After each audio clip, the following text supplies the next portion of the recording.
इतिहास TGT PGT net JRF में आपका स्वागत है और उम्मीद है कि आप लोग अपने समय का पूरा सदुपयोग अपनी पढ़ाई के लिए कर रहे होंगे। इस समय जो ये कोरोना का माहौल है, इस माहौल में अपने को बचाना और अपने समय का सदुपयोग करना बहुत ही महत्वपूर्ण है, क्योंकि एक एक दिन निकलता चला जा रहा है और आप इसे छुट्टी के रूप में ना मनाएं, क्योंकि छुट्टी के रूप में मनाने पर दिक्कत ये होगी कि एग्ज़ाम जब होगा, क्योंकि एग्ज़ाम जो ही ये सब व्यवस्थित हो जाएगा तो एग्ज़ाम लगातार होंगे और लगातार जब एग्ज़ाम होंगे तब आपको समय नहीं मिलेगा, तो इस समय का सदुपयोग किया जाए। आइए हम लोग क्या देख रहे थे, अशोक के अभिलेख देख रहे थे। अशोक के अभिलेख हो गए थे। अब हम लोगों को मौर्यकालीन शासन व्यवस्था या मौर्य प्रशासन देखना था। मौर्यकालीन शासन व्यवस्था,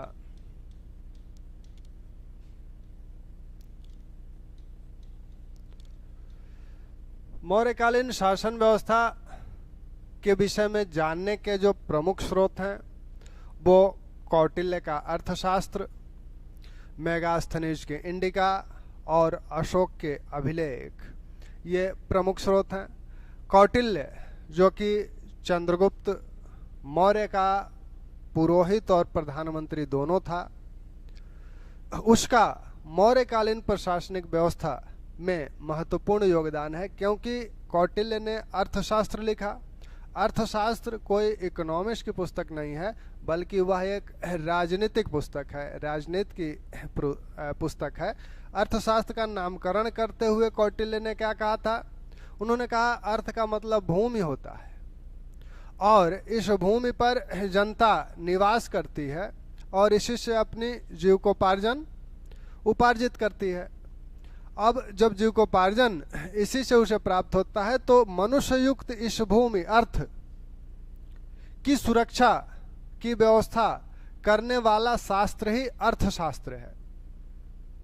तो इस तरह से उन्होंने इसे एक राजनीतिक ग्रंथ के रूप में रचा था और इसमें जो व्यवस्थाएं बताई गई हैं, जो प्रशासकीय प्रणाली बताई गई है, तो यह उम्मीद किया जा सकता है कि इस तरह की प्रणाली चंद्रगुप्त मौर्य ने लागू की होगी।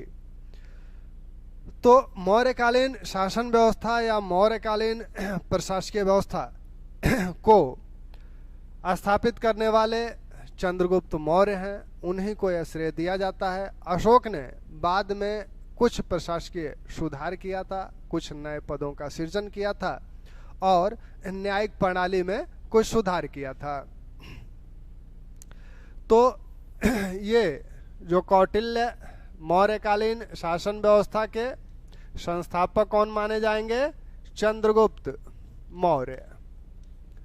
चंद्रगुप्त मौर्य, और इनकी सहायता किसने की थी? इनकी सहायता की थी कौटिल्य ने। कौटिल्य या चाणक्य या विष्णुगुप्त, तीनों नाम इन्हीं के हैं, आप जानते ही हैं। अपनी कुटिलता के कारण, कूटनीतिक ज्ञान के कारण कौटिल्य बोले जाते हैं। चाणक्य, इनके कुल चाणक्य कुल के ब्राह्मण हैं, इसलिए चाणक्य बोले जाते हैं। ये तक्षशिला के एक आचार्य हैं और चंद्रगुप्त के आचार्य थे और चंद्रगुप्त के क्या बने? चंद्रगुप्त के ये पुरोहित और प्रधानमंत्री। कौटिल्य राजा के गुणों की चर्चा करते हैं कि कौटिल्य में राजा में कौन कौन से गुण होने चाहिए। तो राजा को एक तरह से वो सर्वसंपन्न गुण से आभूषित करते हैं कि राजा में सभी प्रकार के गुण होने चाहिए, जितने अच्छे गुण हैं उन सभी गुणों को कौटिल्य ने राजा के लिए गिना दिया है। कि उसे दीर्घसूत्री नहीं होना चाहिए। दीर्घसूत्री का मतलब कि उसे किसी कार्य को करने में अधिक समय नहीं लेना चाहिए, तुरंत निर्णय लेने की क्षमता होनी चाहिए, लोगों को सुनने का धैर्य होना चाहिए, उसमें साहस होना चाहिए, उसमें चालाकी भी होनी चाहिए, उसे क्रोध नहीं आना चाहिए, उसे मृदुभाषी होना चाहिए, उसे सत्यवादी होना चाहिए। तो ये सारे गुण राजा में होने चाहिए। उसे एक अच्छा सैन्य, एक अच्छा सेनानायक भी होना चाहिए। फिर भी अगर हो सकता है कि किसी व्यक्ति में जिसे राजा बनना हो ये सभी गुण एक साथ न हो, तब इस संदर्भ में कौटिल्य कहते हैं कि ठीक है, अगर सभी गुण नहीं है लेकिन कुछ मूलभूत गुण हैं तो उसे शिक्षित और प्रशिक्षित करके इन गुणों को प्राप्त कर लेना चाहिए। यानी राजा के शिक्षण और प्रशिक्षण की भी बात करते हैं। जैसे प्लेटो का जो दार्शनिक राजा है उसी प्रकार का राजा कौटिल्य का भी है। जिस प्रकार प्लेटो राजा के शिक्षण प्रशिक्षण की बात करता है, वैसे ही कौटिल्य भी राजा को शिक्षित प्रशिक्षित करने की बात करते हैं, जिससे वो इन सभी गुणों को धारण कर ले। कौटिल्य कहते हैं कि जो राज्य है यह 7 स्तंभों पर आधारित है। इसे सप्तांग सिद्धांत कहा जाता है। मनु ने भी सप्तांग सिद्धांत को दिया, कौटिल्य भी उसे मानते हैं और कहते हैं कि राज्य साम्राज्य रूपी जो शरीर मान लीजिए है तो उसके 7 अंग हैं और ये 7 अंग अच्छे होने चाहिए। अगर एक भी अंग खराब हुआ तो साम्राज्य धराशायी हो जाएगा। 7 अंगों की जो बात करते हैं उन 7 अंगों में क्या क्या कहते हैं? स्वामी, अमात्य, राष्ट्र, दुर्ग, कोष, बल,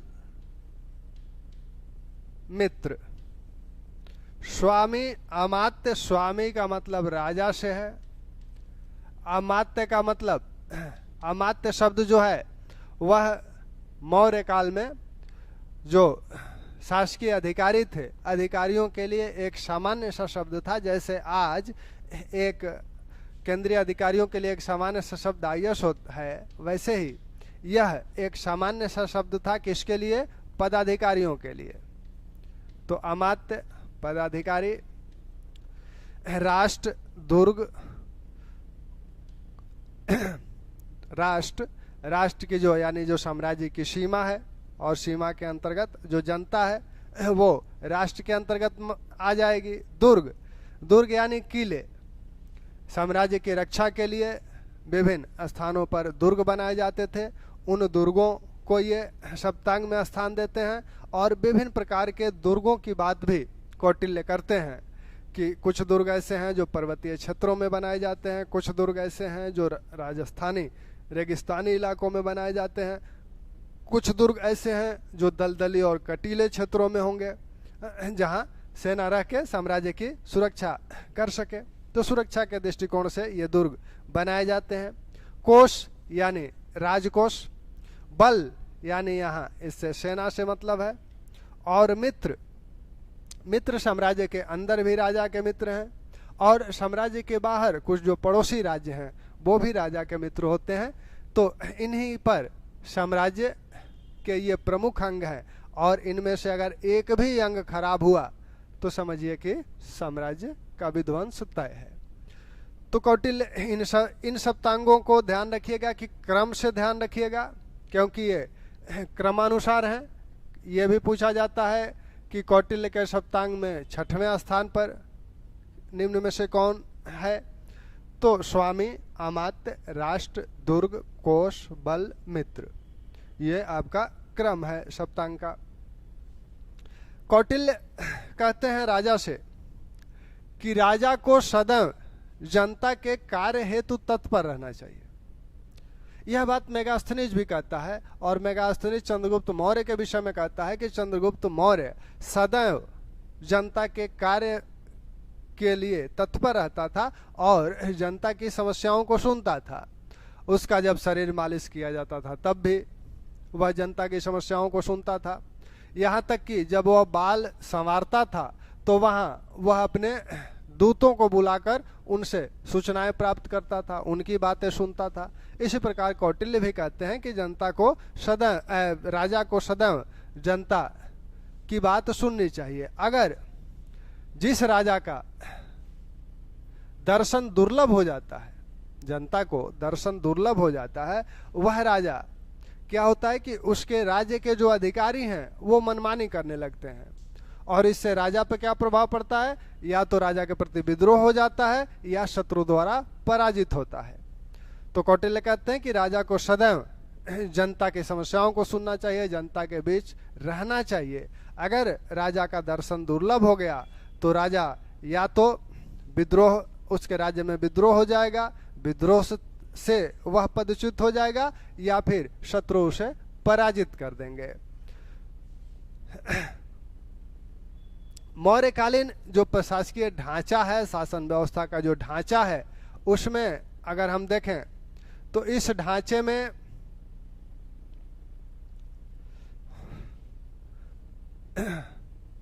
मौर्यकालीन प्रशासकीय संरचना, प्रशासकीय इकाइयां क्या क्या हैं। तो प्रशासकीय इकाइयों में देखा जाए तो केंद्र, यहां राजा है, इसके नीचे प्रांत है, इसके नीचे मंडल है, इसके नीचे जिला है जिन्हें आहार या विषय कहा जा रहा है मौर्य काल में। इसके नीचे स्थानीय, इसके नीचे द्रोणमुख,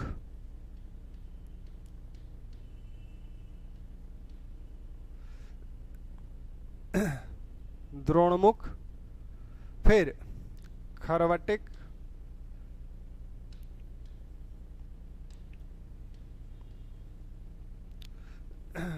खरवटिक, इसके नीचे संग्रहण, सबसे नीचे, सबसे निचली जो इकाई है वो ग्राम है। तो मौर्यकालीन प्रशासकीय ढांचा में केंद्र राजा वहां है, प्रांत में कुमार हैं, मंडल का प्रमुख आपका प्रदेष्टा है, जिला में रजुक, बाद में रजुक प्रमुख बन गया, स्थानिक है यहाँ, द्रोणमुख, स्थानिक ये 800 ग्राम स्थानिक के अंतर्गत थे। एक स्थानीय में 2 द्रोणमुख होते थे, तो एक द्रोणमुख के लिए 400 ग्राम हुआ। एक द्रोणमुख में 2 खरवटिक होते थे, तो एक खरवटिक में 200 ग्राम हुआ, और एक खरवटिक में 20 संग्रहण होते थे, इसलिए एक संग्रहण में 10 ग्राम हुआ। तो यानी 10 ग्रामों से मिलकर जो इकाई बनी थी उसे संग्रहण बोला जाता था, और 20 संग्रहणों से मिलकर जो इकाई बनती थी उसे खरवटिक बोला जाता था, और 2 खरवटिकों से मिलकर जो इकाई बनती थी उसे द्रोणमुख बोला जाता था, 2 द्रोणमुखों से मिलकर जो इकाई बनती थी उसे स्थानीय बोला जाता था, और स्थानीय के ऊपर जिला होता था, आहार या विषय होता था, जिला या आहार या विषय। इसके ऊपर मंडल होता था, फिर प्रांत होता था, और सबसे ऊपर राजा, यानी केंद्रीय शासन व्यवस्था जो है। यहां हम लोग पहले इनको देखें। केंद्रीय शासन व्यवस्था जो थी वो मौर्यकालीन कैसी थी। राजा के गुणों की चर्चा तो कौटिल्य कर चुके हैं। अब कौटिल्य ये भी कहते हैं कि राजा अकेले शासन नहीं कर सकता, एक पहिया नहीं चला करता। गाड़ी में अगर एक पहिया है तो उससे गाड़ी नहीं चलेगी, और साम्राज्य के सभी स्थानों पर हर समय राजा का उपस्थित हो पाना संभव नहीं है। ऐसे में उसे क्या करना चाहिए, ऐसे में उसे सहायकों की आवश्यकता है। और सहायक कैसे होंगे, सहायकों की आवश्यकता है, और सहायक कितने होंगे, तो कहते हैं अधिक से अधिक हो। वो राजा को मंत्रियों की नियुक्त करने की सलाह देते हैं, जिससे कि मंत्रियों से क्या होता है, राजा की मंत्र शक्ति यानी निर्णय लेने की शक्ति बढ़ती है। इस संदर्भ में वो कौटिल्य इंद्र के सहस्त्र सदस्यों वाली मंत्रिपरिषद का उल्लेख करते हैं कि इंद्र की सभा में 1000 सदस्यों वाली मंत्रिपरिषद थी। इसी प्रकार राजा को एक बड़ी मंत्रिपरिषद रखना चाहिए, क्योंकि इससे उसकी मंत्र शक्ति बढ़ती है। तो निश्चित रूप से जो चंद्रगुप्त की मंत्रिपरिषद होगी वह बड़ी रही होगी। मौर्यकालीन प्रशासन में एक शब्द जिसकी अभी चर्चा हमने की भी थी, अमात्य है। अमात्य का यह अमात्य प्रयोग होता है सभी प्रकार के पदाधिकारियों के लिए। पदाधिकारियों के लिए यह अमात्य शब्द का प्रयोग किया जाता है मौर्य काल में। आज के जो आईएएस हैं वो ये किसी भी पद पे जा सकते हैं। आजकल का आईएएस कलेक्टर भी होता है, डीएम भी है, किसी कमिश्नरी का कमिश्नर भी है, अनुसचिव है, संयुक्त सचिव है, विशेष सचिव है, यहाँ तक कि मुख्य सचिव भी या कैबिनेट सचिव भी बनता है। तो वही बनता है, वही आईएएस कलेक्टर के रूप में भी है और वही आईएएस कमिश्नर भी है, वही आईएएस मुख्य सचिव या कैबिनेट सचिव भी है। ऐसे ही यह जो अमात्य हैं यह मंत्री परिषद के भी सदस्य हो सकते हैं और मंत्रिणा के भी सदस्य हो सकते हैं। अब जो चंद्रगुप्त मौर्य की जो मंत्रिपरिषद है, तो चंद्रगुप्त मौर्य ने या मौर्य शासकों ने एक मंत्रिपरिषद का गठन किया था।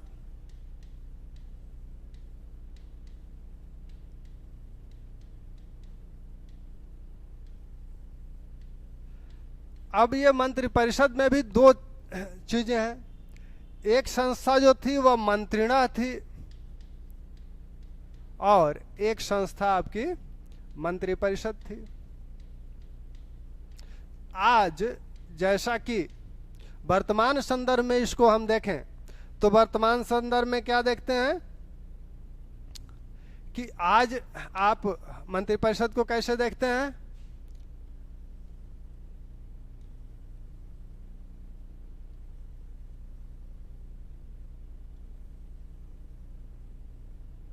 प्रधानमंत्री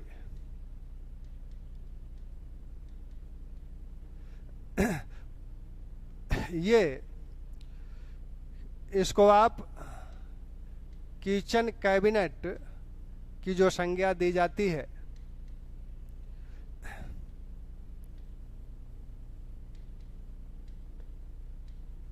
कैबिनेट मंत्री, राज्य मंत्री, उप मंत्री,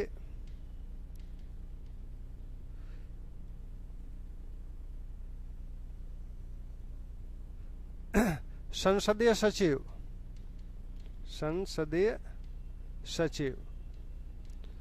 हालांकि इस पद पर राजीव गांधी के समय से नियुक्ति नहीं होती है, फिर भी यह आपकी वर्तमान केंद्रीय मंत्रिपरिषद या राज्य की मंत्रिपरिषदें हैं। इस पूरे को हम मंत्रिपरिषद कहते हैं। इस पूरे को मंत्रिपरिषद कहा जाता है। इस मंत्रिपरिषद में सभी शामिल हैं, प्रधानमंत्री, कैबिनेट मंत्री, राज्य मंत्री, उप मंत्री, संसदीय सचिव, सबसे मिलकर जो बड़ी एक इकाई बनती है उसे मंत्रिपरिषद कहा जाता है। और सिर्फ इनसे मिलकर जो इकाई बन रही है, प्रधानमंत्री, किचन कैबिनेट के सदस्य और कैबिनेट मंत्रियों, इनसे मिलकर जो इकाई बनती है उसे हम मंत्रिमंडल कहते हैं। ठीक। अब यहां जो इकाई ये जो बनी थी,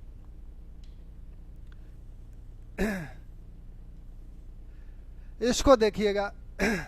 किचन कैबिनेट में कैबिनेट मंत्री ही शामिल है कि किचन कैबिनेट के सदस्य कैबिनेट मंत्री ही होते हैं, लेकिन कैबिनेट मंत्रियों में से वो मंत्री जो प्रधानमंत्री के बहुत करीबी होते हैं और बहुत ही संवेदनशील मुद्दों पर प्रधानमंत्री उनसे विचार विमर्श करता है।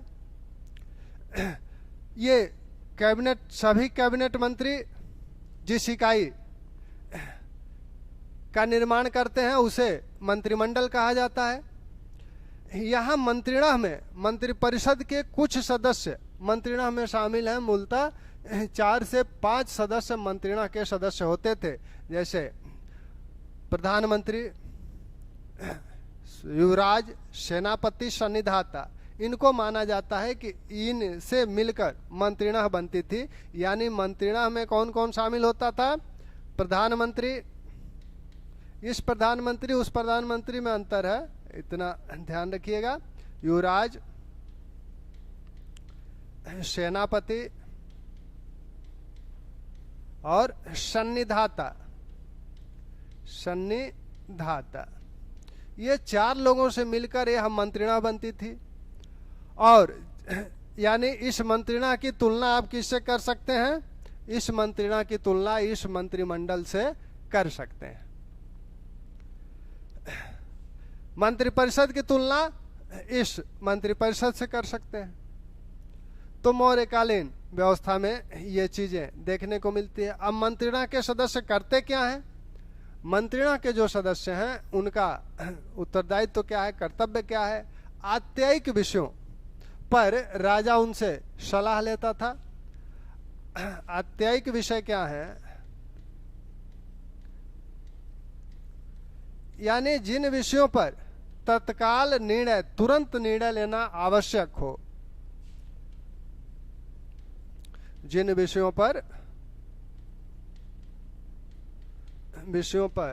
तुरंत निर्णय लेना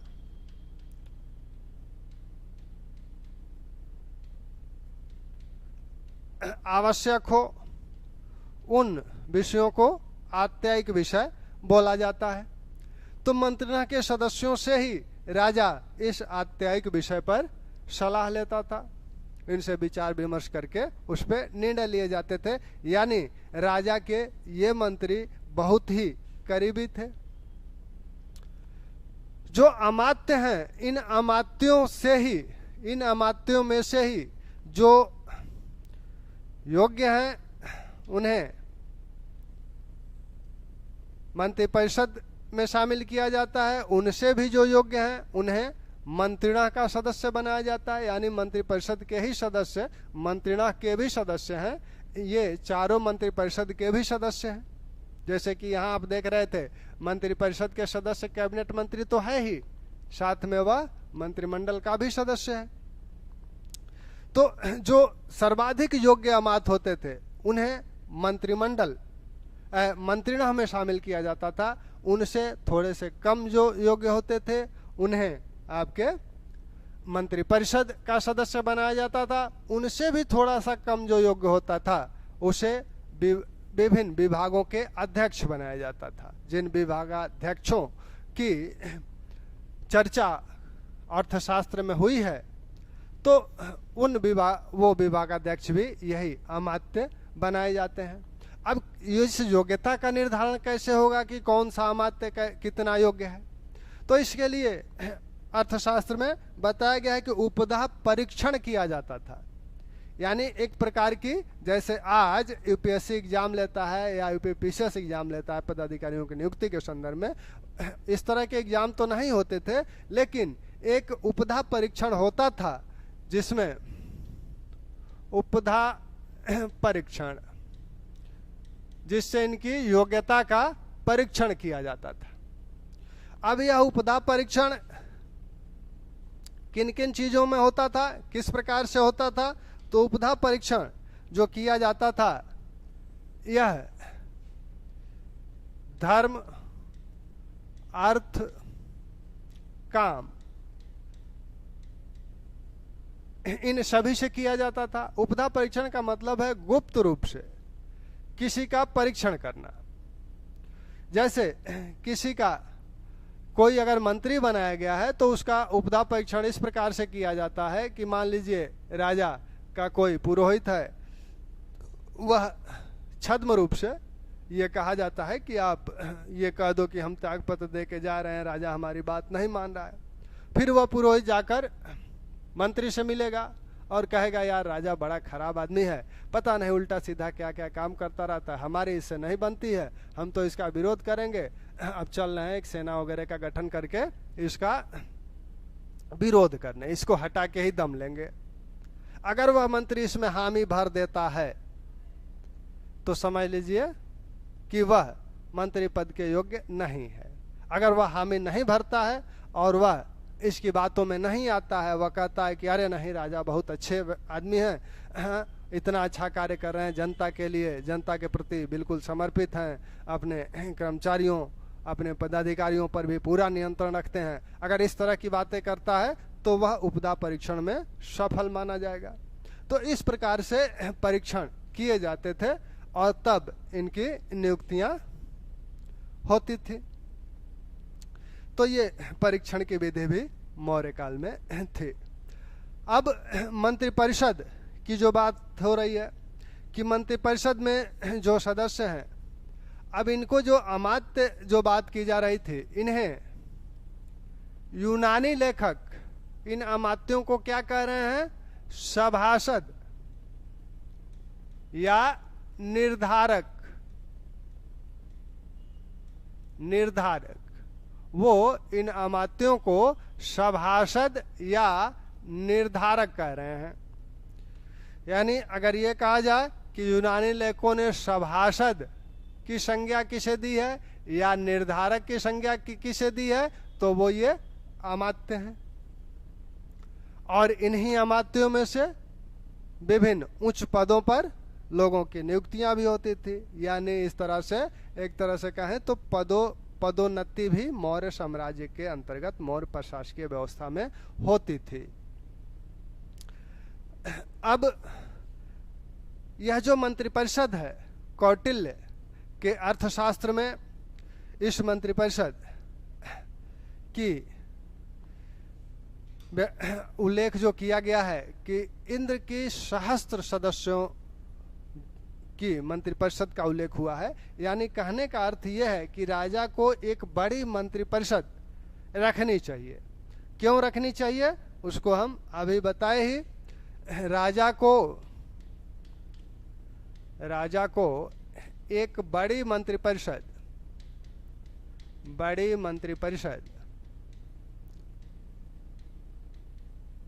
का गठन करना चाहिए।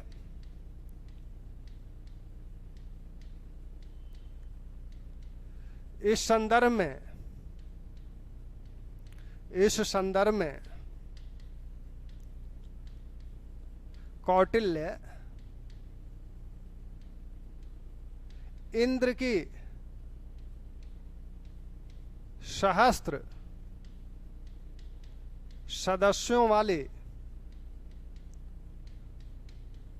वाली मंत्रिपरिषद का उल्लेख करते हैं।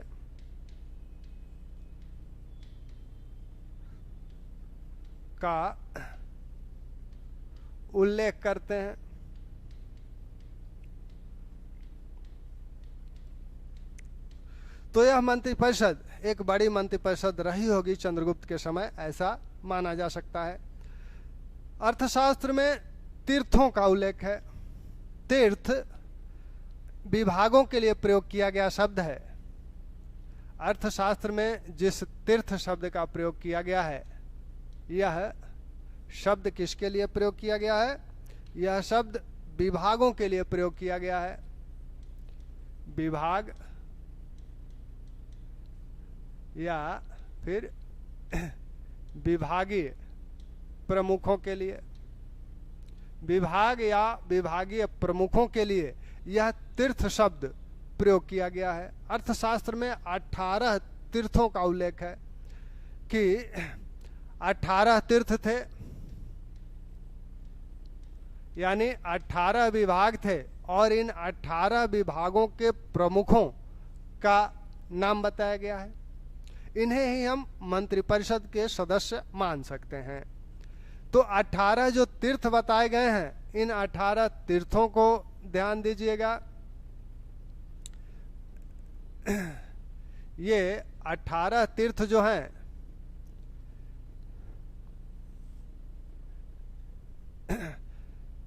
पुरोहित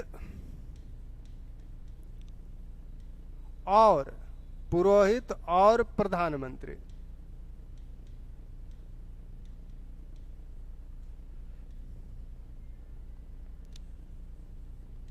युवराज, समाहर्ता, सन्निधाता,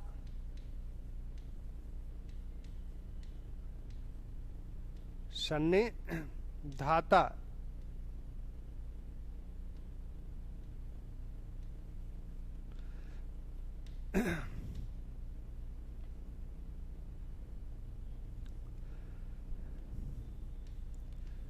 दैवारिक,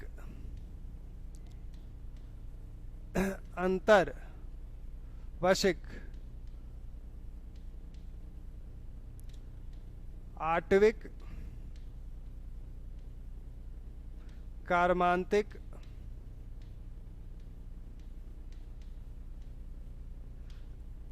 सेनापति, दंडनायक, दंडपाल,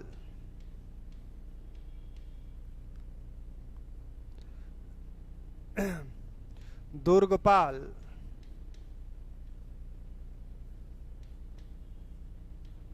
अंतपाल,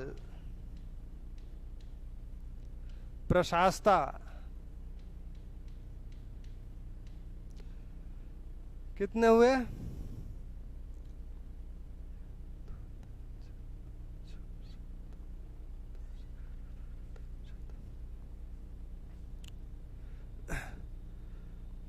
तो ये 18 जो तीर्थ हैं, इसमें इनका उल्लेख पुरोहित और प्रधानमंत्री का एक साथ हुआ है।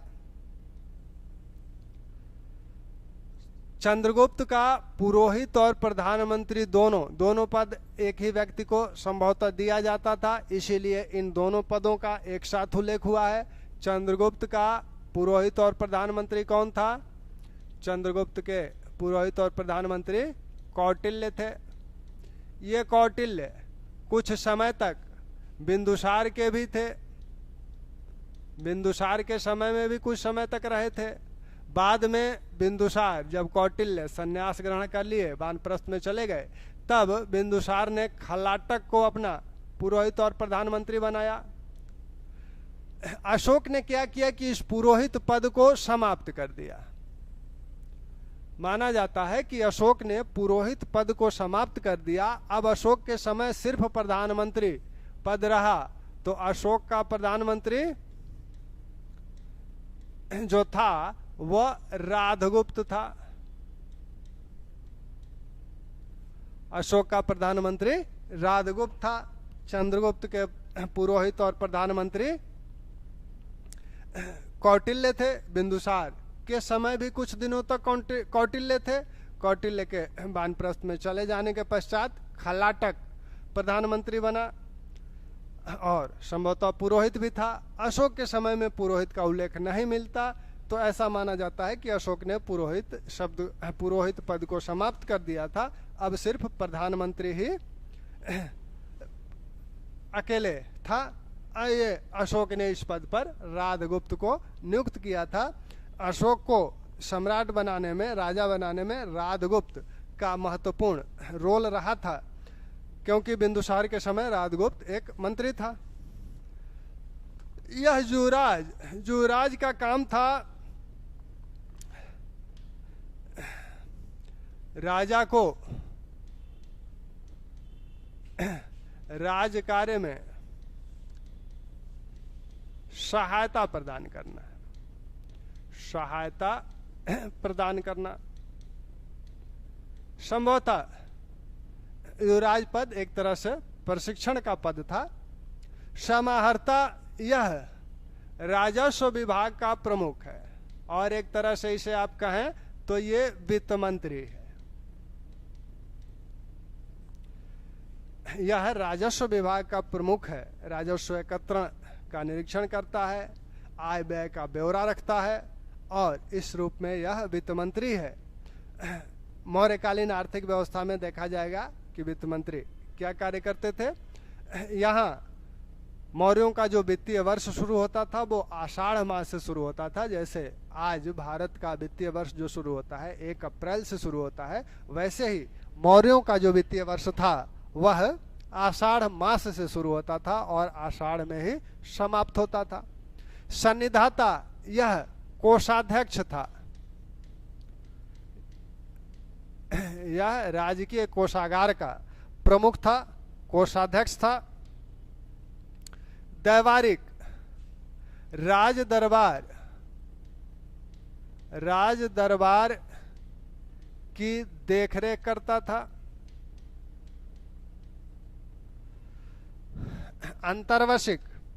अंतर्वशिक का जो कार्य है यह राजा के अंगरक्षकों का प्रमुख है। अंगरक्षकों का प्रमुख है। आटविक वन विभाग का प्रमुख था।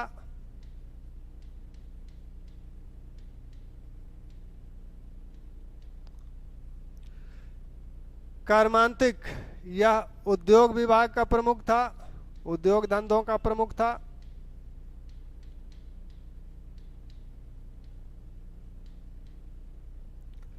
सेनापति को आप जान ही रहे हैं।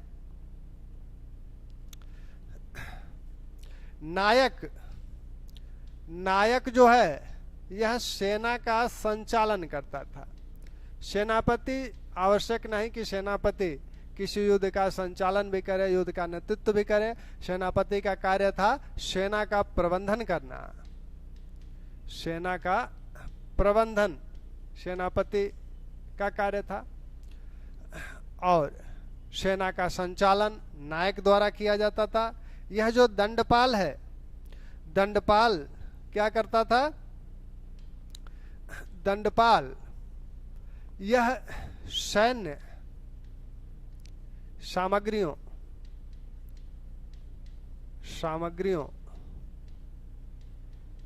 की व्यवस्था करता था, उसका प्रबंधन करता था। दुर्गपाल जो साम्राज्य के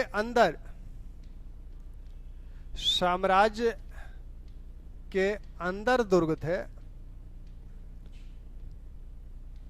दुर्ग थे, उनका प्रमुख था।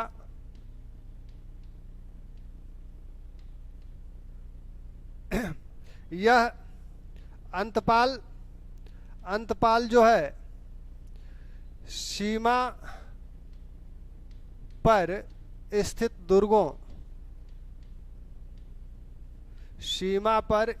दुर्गों का प्रमुख था।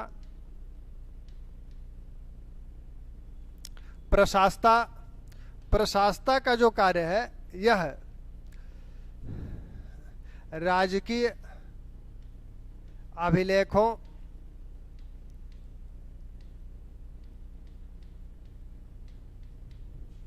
को सुरक्षित रखता था।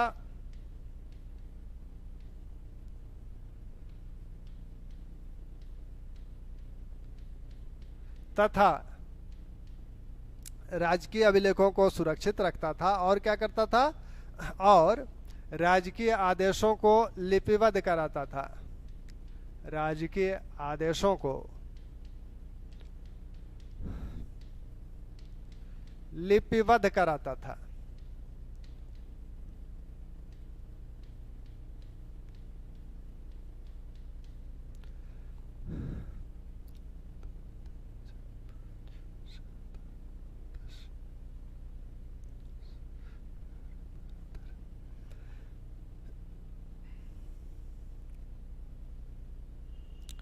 दैवारिक, अंतर्वशिक, आटविक, कर्मांतिक, सेनापति, नायक, दंडपाल, दुर्गपाल, अंतपाल, प्रशस्ता, मंत्रिपरिषदाध्यक्ष,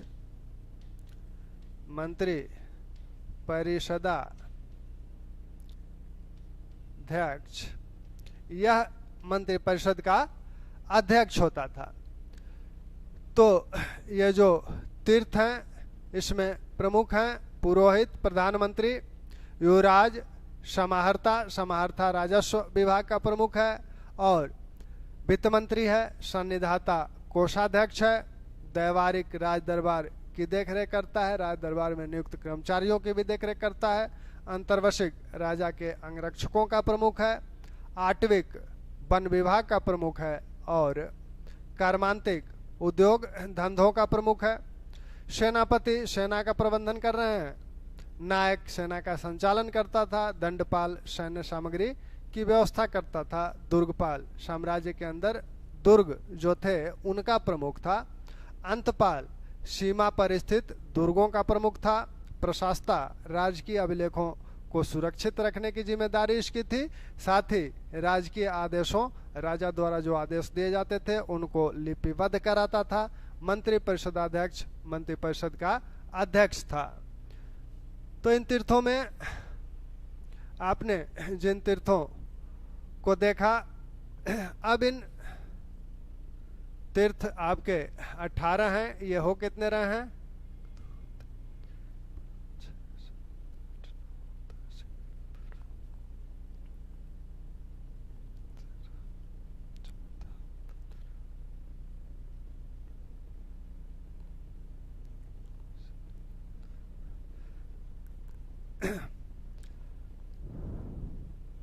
तो सन्निधाता समाहर्ता के साथ एक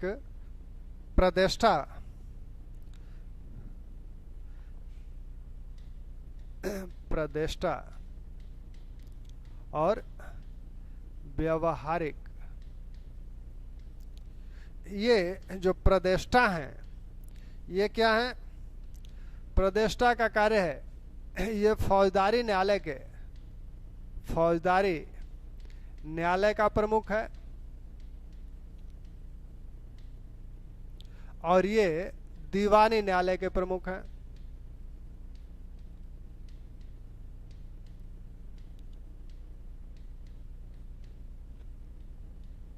तो इन तीर्थों में ये भी हैं, प्रदेष्टा भी हैं और व्यवहारिक भी हैं। फौजदारी न्यायालय का प्रमुख है और व्यवहारिक दीवानी न्यायालय का प्रमुख है। तो ये आपके तीर्थ हैं। अब ये तीर्थ ही नहीं, आप मंत्रिपरिषद मान सकते हैं।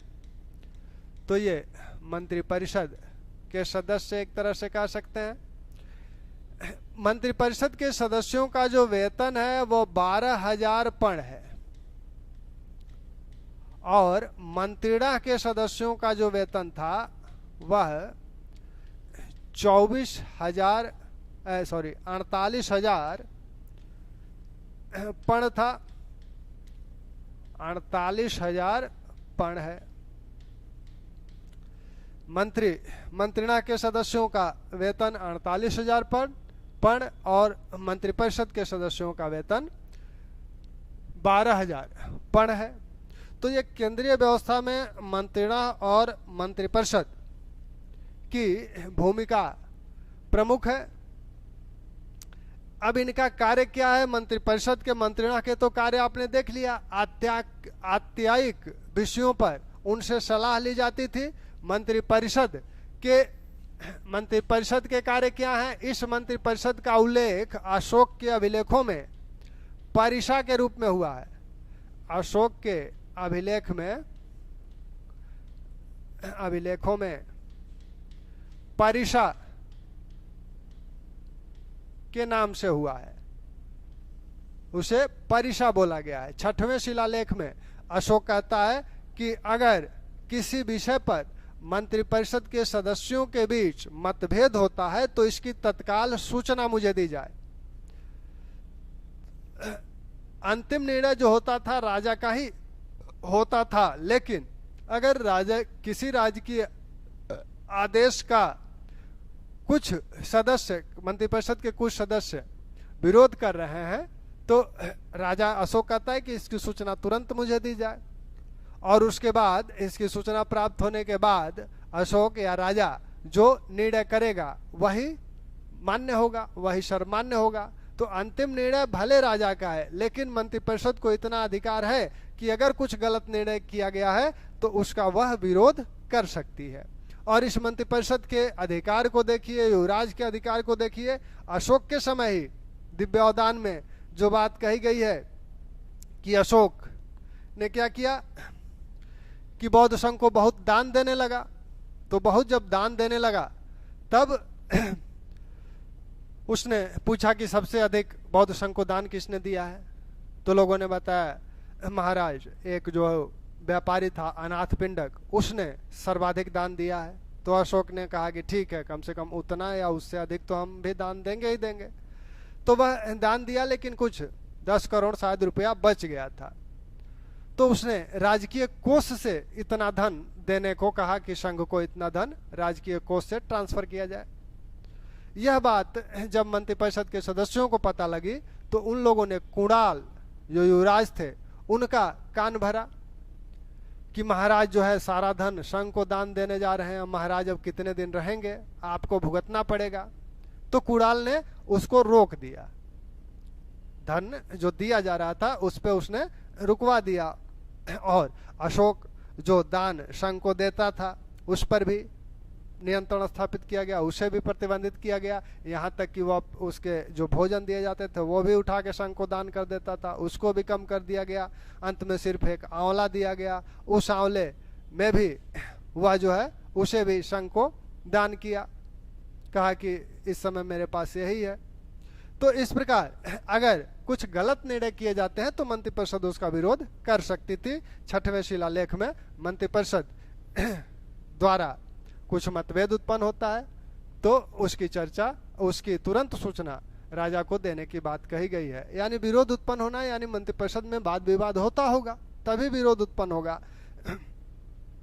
तो परिषा की बात वो करता है। अब इस मंत्रिपरिषद का कार्य क्या था? मंत्रिपरिषद का कार्य है अनारब्ध कार्य को आरंभ करना, यानी जो कार्य प्रारंभ नहीं हुआ है, शुरू नहीं हुआ है, जो कार्य हुआ नहीं है उसको प्रारंभ करना, शुरू करना। तो अनारब्ध कार्य को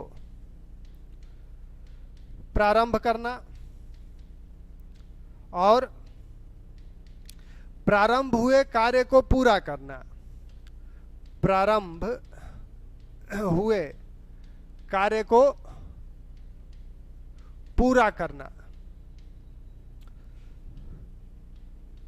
और पूरे हुए कार्य का निरीक्षण करना। पूरे हुए कार्य का निरीक्षण करना और निरीक्षण करना तथा राजकीय आदेशों का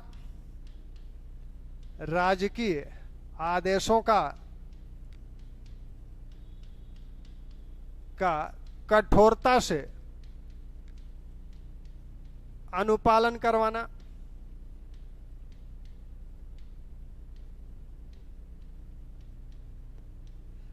तो मंत्रिपरिषद के कार्य क्या हैं? अनारब्ध कार्य को प्रारंभ करना, जो कार्य हुए नहीं हैं उनको प्रारंभ करना। मान लीजिए कहीं सड़क नहीं बनी है, कहीं पुल नहीं बना है, तो उसके निर्माण कार्य को प्रारंभ कराना।